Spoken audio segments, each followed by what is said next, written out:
Good morning, Salem, and welcome to SHS Today. I'm Tessa Soboleski, and joining me at the news desk is Lindsay Kaplan. Today we will be covering a lot of topics, including Student Council fundraiser, a look at the biomedical class, an inside look at the wrestling team, and much more. Starting off today, the members of SHS Student Council are selling t-shirts to raise money for the End 68 Hours of Hunger program. Let's take a look into who organizes this and how they plan to get donations. Hi, I'm Ava Perkins reporting for SHS Today, and today we're talking to some student council members about their new t-shirt drive. Hi, so I'm Mr. Courtois. I am the student council advisor, but my main job is a teacher, and I teach biology. This year I teach biology and AP biology. I've taught a bunch of other classes over the years, and student council advisor is my other thing.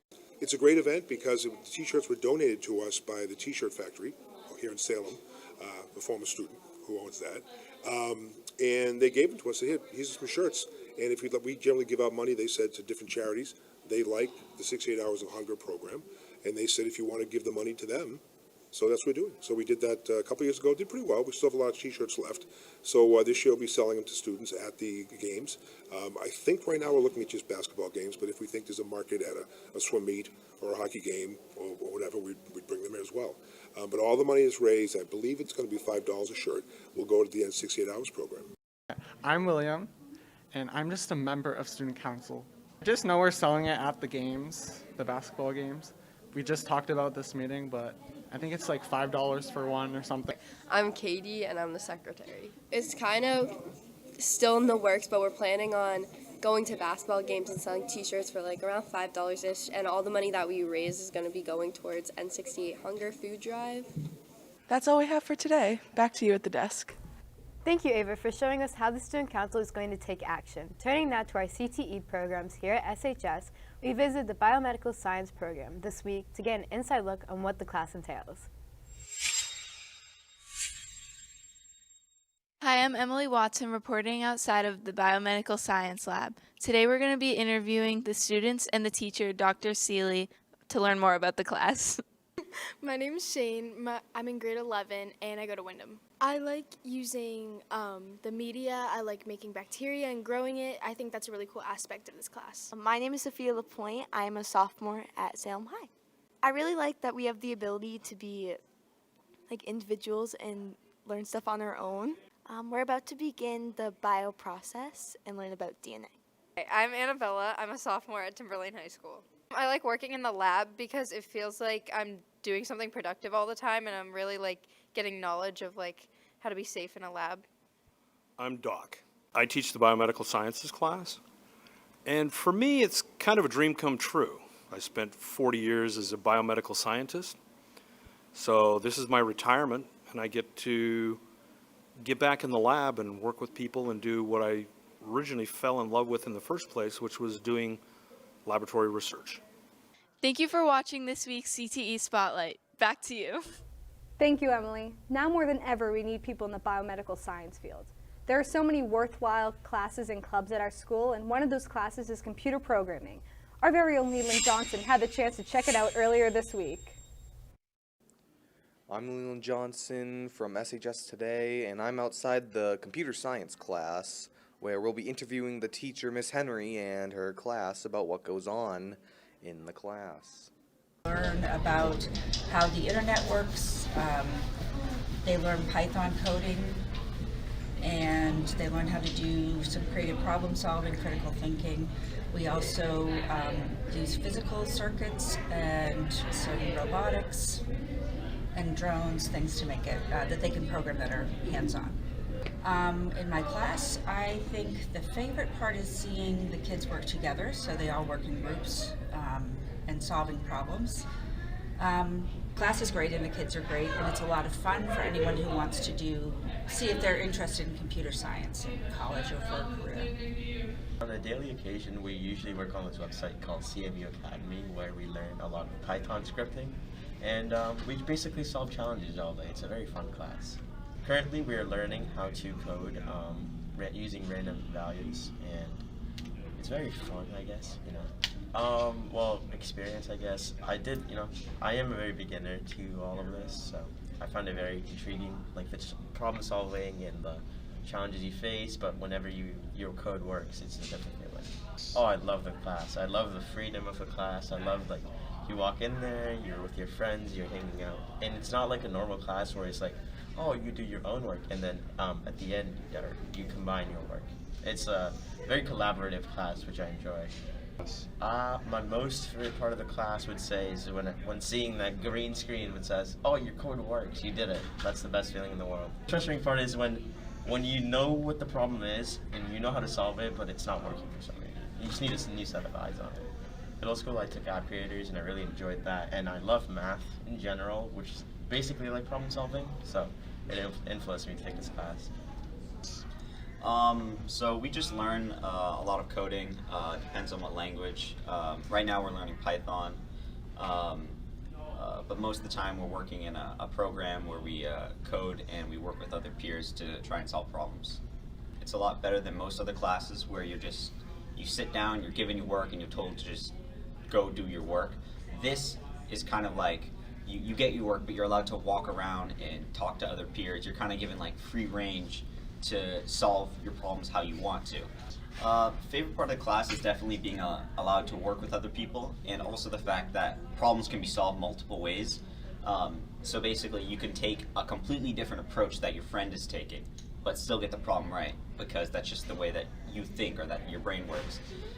Least favorite part of the class is when you have an idea and you want to implement it, but you just feel like you don't have enough experience with the language that you don't feel you can implement it correctly. So it's almost like you keep getting it wrong even though you know where the right solution is. That's all we have today. Back to you at the studio. Those students are getting a great start on career paths with computer programming jobs in high demand. Another class that can help you figure out your future career, we have everyone's favorite class, PE. Hi, I'm Charlotte Scott here with SHS Today, and today we're interviewing people about our PE classes. So gym's a pretty decent class. I hate the walking in the morning. It's pretty bad.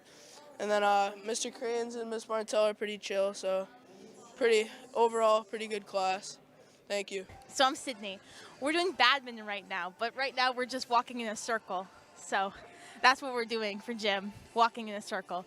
I don't want to do it in the morning.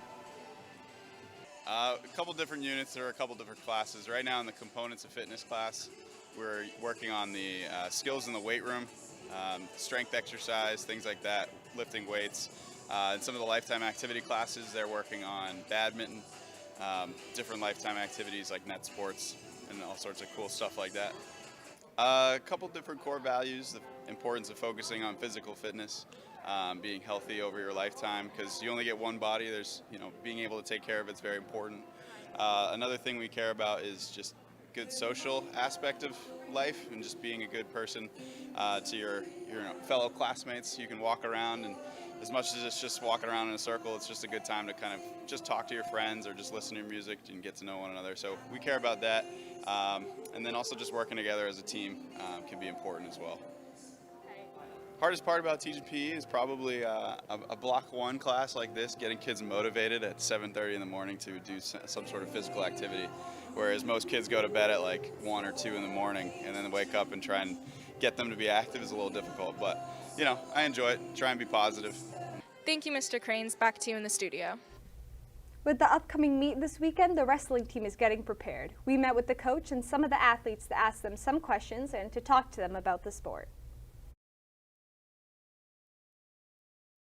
Hello everyone, I'm Joey Hayes, and today we're going to interview the wrestlers and learn about wrestling. Are you in wrestling? What position? Is there positions? There's not really a position. Weight class. My weight class, I wrestle at 195 and 220. What does that mean? You pretty much have to be over 183 pounds to wrestle at 195 and 220. So I weigh around 186 pounds, so I wrestle 195 most of the time, but if they need me at 220, I'll go for 220. Maintaining schoolwork while wrestling is pretty hard because practices go later than they should, and you don't get home till late, and you have to worry about eating too. So it's just a lot. I just like helping kids and bettering their lives and learning from all the mistakes that I made. My dad coached me on the way up and fell in love with coaching as soon as I started getting right out of college. I'm Matt. I've been wrestling this is my 4th year. Honestly, I'd say it really just like keeps you disciplined, make sure you're like motivated, and I'd say the hardest part of practice is probably just like the conditioning, like just having to like tough it through, and yeah. It affects me in school because it's really the main reason I get up, kinda, and it helps me, keeps my grades up, just some extra motivator. So I've been wrestling for 7 years. It helps with school. It just like helps me keep my grades up, helps me stay disciplined and stuff. And I'd say the hardest part about practice is probably just the conditioning. Like they just kill us at practice. Thank you for tuning in, everyone. And remember to stay safe. I'm Joy Hayes, signing out. As many of you know, the old Rockingham racetrack was transformed into Tuscan Village, where you can shop, eat, and ice skate, and much more. Hi, I'm Lily O'Loughlin from SHS Today, and today we interviewed students about the new Tuscan Village. First, we interviewed 2 employees at the newly opened Tuscan Market. I work at the Tuscan Market in the bakery, and I serve like gelato and desserts and coffee, and I work the cash register. When I first started working there, it was really stressful because it was a lot to take in, but I got used to it really quickly, and it gets really busy around the holidays, but when it's like summer, it's really like fine. Yeah, we've been really busy, especially since it's the holidays. Everyone's trying to get like food for Thanksgiving and Christmas, but now it's starting to die down a little bit since no one really needs anything for the holidays. I work at the new Tuscan Market in Tuscan Village. I'm a cashier, so we like scoop people's gelatos and grab them their pastries and put them in boxes, or like cut their pizza and bread and stuff. I like it. It was a lot to learn at first, but now that I got the hang of it, it's gotten easier. Yeah, on the weekends, it's usually a lot busier, and they have a lot of festivals on Saturdays and Sundays, so usually those get really busy sometimes. As we enter the winter season, Tuscan has added an ice skating rink to its list of offerings. We asked some students if they have been or plan on going. No, I want to go so bad. It just opened, and I love ice skating. I have not. I've heard about it, and I want to go. No, I have not, but I heard it's real ice. I haven't, but I will go. That sounds like so much fun. And remember, don't ever go ice skating on a duck pond, because it might quack. Thank you for watching. Back to you at the studio. Make it your New Year's resolution to go check out the Tuscan Village. Alyssa Romanovis asks other students what they plan on doing for their New Year's resolutions. My name's Alyssa Romanovitz, and today we went around asking SHS students and staff what their New Year's resolutions are and what they're excited about in the new year. And gosh, it really feels like I haven't seen any of them since last year. What is your New Year's resolution? My New Year's resolution is to eat a lot of food. To read more. Books. Well, last year, I went to the hospital twice, so I think this year, don't go to the hospital. I think that's my New Year's resolution. To eat healthier. What are you looking forward to in the new year? God, gee, to park my car better, I guess, right? And just have a good school year in person. To wake up early on time. I am looking forward to continued optimism, faith, and hope. And SpongeBob the Musical in February. To have better grades. My New Year's resolution is to stop playing The Sims so much.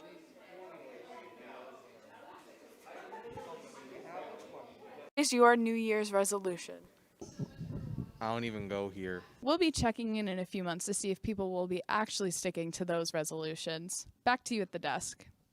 That's all the news we have for you this week. Thank you for watching SHS Today. Have a great week, Salem!